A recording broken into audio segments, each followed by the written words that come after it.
The bell has rung. Welcome to another edition of In Ring Reality. I, of course, am your host, Josh Rosowskis, and we are here to talk about this week's edition of WWE Smackdown on Friday nights. And this week kicked off, as you can see by the thumbnail and the title, depending on if you're watching on YouTube and Facebook Live, or if you're listening only via the podcast only audio experience. It kicked off with a storyline that was, needless to say, pretty controversial. So, pretty much everyone knows that Jeff Hardy, throughout the course of his life, has battled various demons. He's been arrested several times as a result of these demons. He infamously wrestled a match in TNA Wrestling at a pay-per-view called No Surrender against the man called Sting, where he was so out of it that he had no business being in the ring. So when this episode opens up with a reported incident at the WWE Performance Center where we see Jeff Hardy framed for a crime, a hit and run crime, nonetheless, as Elias is laying on the ground, apparently having been run over by a car. And when the kayfabe police arrive to investigate the situation, they find a bottle of alcohol that is somewhat empty and a rental car that's been wrecked registered to one Jeff Hardy. They didn't find Jeff, by the way, after Braun Strowman, with hilarious reporting on the situation. Renee Young calls Braun Strowman an eyewitness, and Braun Strowman's like, hey man, I was just coming to work and I saw this guy run out of nowhere, and I just hope they catch whoever did this. It's ridiculous. Yeah, it was ridiculous, just like your ridiculous acting in this segment, Braun. It was terrible. Terrible. I mean, this is your Universal Champion, people. Your Universal Champion. And this is all you've got for him in this show. I swear. One of these days, we might just have to dedicate a podcast to the problems with Braun Strowman, because this, as he mentioned, is ridiculous. But anyway, so the kayfabe cops and trainers, Jamie Noble and Jason Jordan, which it was awesome to see Jason Jordan back on WWE TV. I really miss him, and I hate the way his career got shortened the way it did. He was so phenomenal as part of American Alpha with Shorty G, Chad Gable, which, by the way, we will see him later on more in the night, so good on WWE there. But they find Jeff, and Jeff is clearly out of it. He's been taken out, run over, something, and he's like trying to figure out what's going on. And they're like, what's your name? What's your name? What's your name? And he goes, Jeff. Jeff. It's Jeff. So they're like, he matches the name on the car, and he smells just like the alcohol is in the car. So they tell him that they're going to take him rather to the police station for questioning. And he sees Elias being loaded on the stretcher into the back of an ambulance that's at the Performance Center arena. And he says, Elias, just very, very upset and distraught by the entire situation. So what we get as a result was some great work by wrestler Adam Pearce, who has never been seen on WWE TV before, to my knowledge, but has an extensive background in the independents as one of the greatest workers that we have in the business. He cuts a promo as sort of the backstage de facto leader of the SmackDown Live locker room, explaining to the Friday Night SmackDown locker room, rather, sorry, force of habit, but he explains to all of them there that what has happened, and as a result, the Intercontinental Championship tournament has been thrown in disarray because we can't have Elias versus Daniel Bryan tonight. We can't have AJ Styles versus Jeff Hardy tonight because of everything going on. So Daniel Bryan says, I don't want to buy to the finals. AJ Styles says, I do, of course, playing the good heel that he is. He says, I do want a bye to the finals, so they reluctantly give it to him. Adam Pearce does. Daniel Bryan agrees to fight. So, in an effort to quell everybody who says that they deserve another chance at the Intercontinental Championship, Adam Pearce says there's going to be a 10-man battle royal. I cannot name all the names. Battle royals are just too crazy to keep track of. I do apologize. But I can tell you storyline beats, which I will do here in a second. But anyway, 10 guys are going to go to the ring, have a match, and the winner will get to face Daniel Bryan later on in the night for a shot at the finals against AJ Styles. So that's the match that kicks off SmackDown. Is this 10-man battle royal?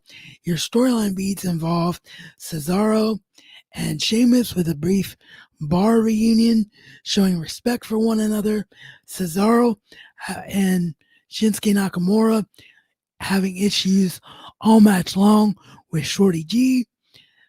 Shorty G then gets illegally eliminated by Cesaro after Cesaro had already been eliminated from the match, and the finish of the match comes down to Sheamus and Shorty G. Great showing by Shorty G. And in the end, Sheamus gets the victory. So Sheamus is going to face Daniel Bryan later tonight with that second shot at the Intercontinental title. So fast forward to the end of the night, and this is only not confusing, by the way, because they cleared it up on WWE.com. So it would have been much better to have Michael Cole or Corey Graves say something on commentary. But nonetheless, Jeff Hardy is released from police custody because he cleared a sobriety test. Doesn't explain anything about, well, what about the hit and run charge? Because he still matches the ownership of the rented wrecked vehicle. But nonetheless, he was released of his own recognizance. He comes back, cost Sheamus the match, which was a good match, as you would expect, between himself and Daniel Bryan. Sheamus screaming the whole time about WrestleMania and 18 seconds and about how Daniel Bryan owes Sheamus every bit of success that he's achieved. All of that goes down, and as I said, Jeff Hardy comes back, confronts Sheamus, and distracts him enough to allow Daniel Bryan to get the victory, and then beats him down afterwards as SmackDown goes off the air. So the question, as I posed in the title, is not who framed Roger Rabbit, the classic movie, but instead who framed Jeff Hardy.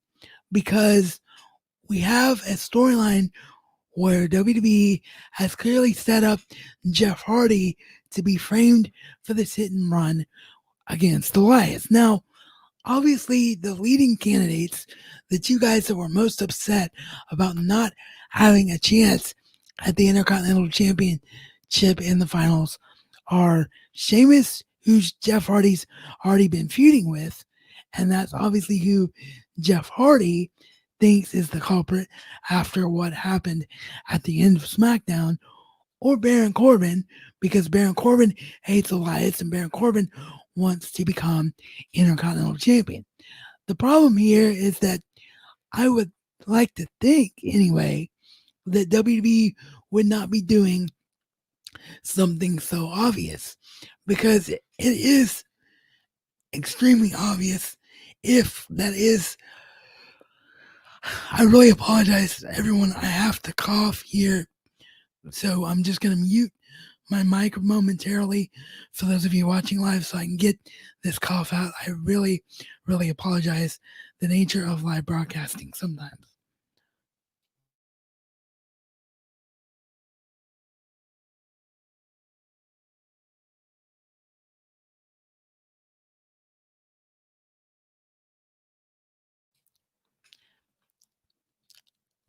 All right, so as I was saying, the problem here I would like to think is that WWE is not going to do something that is that blatantly obvious. They're just really not. So it's got to be a red herring, and it's going to be somebody else who will then become Jeff Hardy's feud going forward, or they'll just go ahead and do the obvious thing and make it most likely Sheamus. But the bigger issue here, of course, is the controversy. It is the fact that Jeff has had all this history with real life issues. And I know that something like this, WWE wouldn't have been able to do it without Jeff Hardy's approval. Hardy clearly had approved of this scenario, and that's why we saw it. But it doesn't make me any less uncomfortable. And it clearly didn't make his brother Matt any less uncomfortable, as Matt tweeted while the match was going down. Just to reiterate, I'm very comfortable and happy working for AEW and Tony Khan on Wednesday nights. So he clearly is not a fan of the storyline. So I'm curious why Jeff signed off on this and why WWE felt the need to go forward with this storyline, particularly with the fact that his entire comeback return to WWE has been about his redemption and overcoming all of that. Now, you can make the argument that that is exactly why they did it, because they're trying to play off that redemption and trying to make something out of this. But at the same time, it's like you're supposed to be putting it behind you. So it kind of defeats the purpose of everything going on. Now, the only thing that I can think of as I rack my brain about this is WWE clearly wants to re-sign Jeff. They clearly don't want Jeff to go to AEW and join Matt. So, because of that, they are trying to do everything they can to keep Hardy in the spotlight, Jeff Hardy, and give him something of substance. And this is something that he can easily tap into because he has a lot of experience with this. He can bring some real life drama into it. But the thing is, we've already seen it in the past with CM Punk in 2009. And everyone knows, as I said, how just severe this issue has been for Jeff. So I just don't really think this was the right call. That's just my opinion. I don't think this was the right call. But again, who framed Jeff Hardy?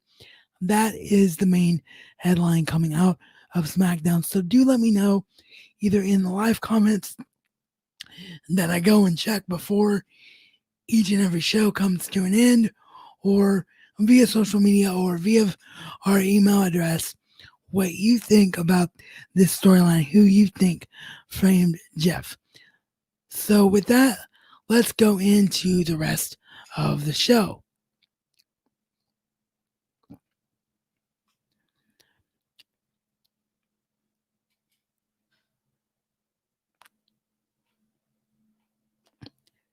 There was a feud set up on social media earlier in the week, issues between Lacey Evans and Sonya Deville. Sonya Deville furthered this with a backstage promo on Lacey Evans saying that she took out one blonde bimbo and disposed of her. Last week, she'll do another with Lacey Evans. This week, the two have a match. It was a really good, really decent short match. I really think Lacey Evans has really come a long way in her in-ring work, and the same can definitely be said for Sonya Deville and how great she has been with them finally giving her an opportunity to show what she can do in the ring. Sonya and Lacey brawl to a double countout.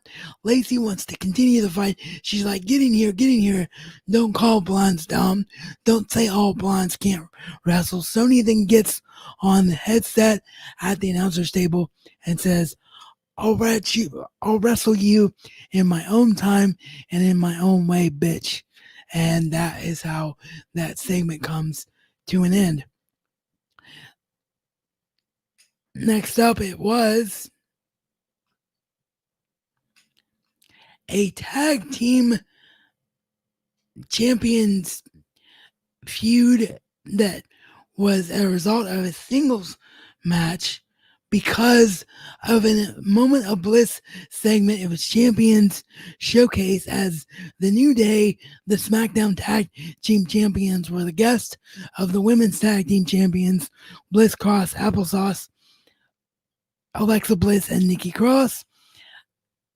Bayley and Sasha come out to say, I don't see the best women's tag team anywhere in this ring, except for the fact that I do now. Bayley then throws Sasha to a match with Alexa Bliss, and these two have a really good match playing off the supposed real life heat that they have with one another. This was really, really good. I really enjoyed this match. At all points through the match, it looked like both ladies might win. Nikki Cross, in particular, was hilarious on commentary, screaming, Lexi, Lexi, Lexi, the entire time, trying to get the Performance Center students and Michael Cole to chant along with her. The entire announce table was literally moving. Everything about this just really worked. In the end, Sasha Banks picks up the victory, and it just keeps that subtle under the table feud between Sasha Banks and Bayley spinning. So really well done work there from everybody involved. Next up, because of the issues coming out of the Battle Royal, we got a really, really good match between Shorty G and Cesaro, where Shorty G picked up the win.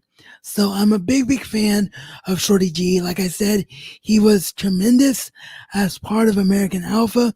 So I'm really, really happy that they're utilizing him once again. Hopefully he won't disappear from TV again as he picks up a needed win against Cesaro. Cesaro looked really strong in defeat. I don't think it hurt either man. So again, just a really big fan of how this all came about.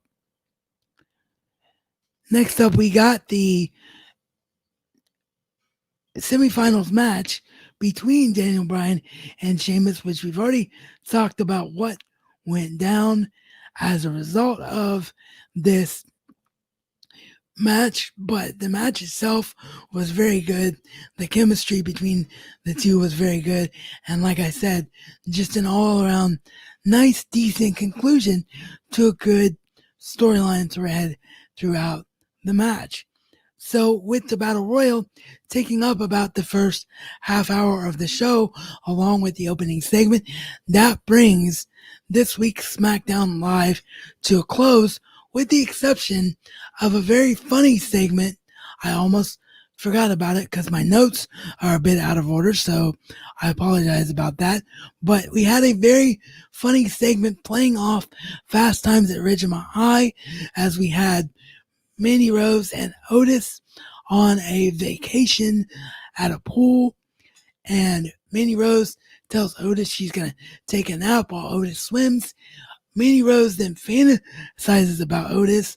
Otis does the whole rip the shirt, reveal the nipples spot from that movie, Fast Times at Ridgemont High. Mandy Rose simulates ejaculation with the suntan lotion. It was just really, really fun stuff. The camera crew was filming her dream. It was a full-on Inception moment with the camera crew filming her dream. I just loved every bit of it. Mandy Rose then gets with Otis in the pool for real, and they kiss once again to end the segment. Some pretty good, pretty intense kissing between the two. So they're really heating things up with this relationship. And the camera, I'm not going to lie, lingered quite a bit on the kissing. So if you're uncomfortable with PDA on your wrestling shows, this was not the show for you. But I really enjoyed the segment. I thought it was great. And they're just so cute together. Otis and Mandy are just really, really cute together. So, a really good SmackDown. One of the better SmackDowns we've had in a long time, in my personal opinion. I really, really enjoyed this. I would definitely give it a 4 out of 5 for a ranking. So, that is going to wrap it up, barring any live comments, which we do not have. So, as always, if you enjoyed the program, be sure to interact with us at In Ring Reality everywhere: Instagram, Facebook, and Twitter. And of course, our email address is inringreality@gmail.com. You can follow me personally on social media at Josh Rosowskis YT on Facebook, at Josh Rosowskis everywhere else, or my Becky Lynch fan page, if you're a big fan of the man Becky Lynch, is at Deadly Becky Lynch is the GOAT on Instagram. Leave us any and all feedback. I do appreciate each and every one of you and your continued support as the show continues to try to grow as I discuss my passion of pro wrestling. And as I always like to say, life is only as good as what you choose to make it to be. So make the choice to go out and do something great today.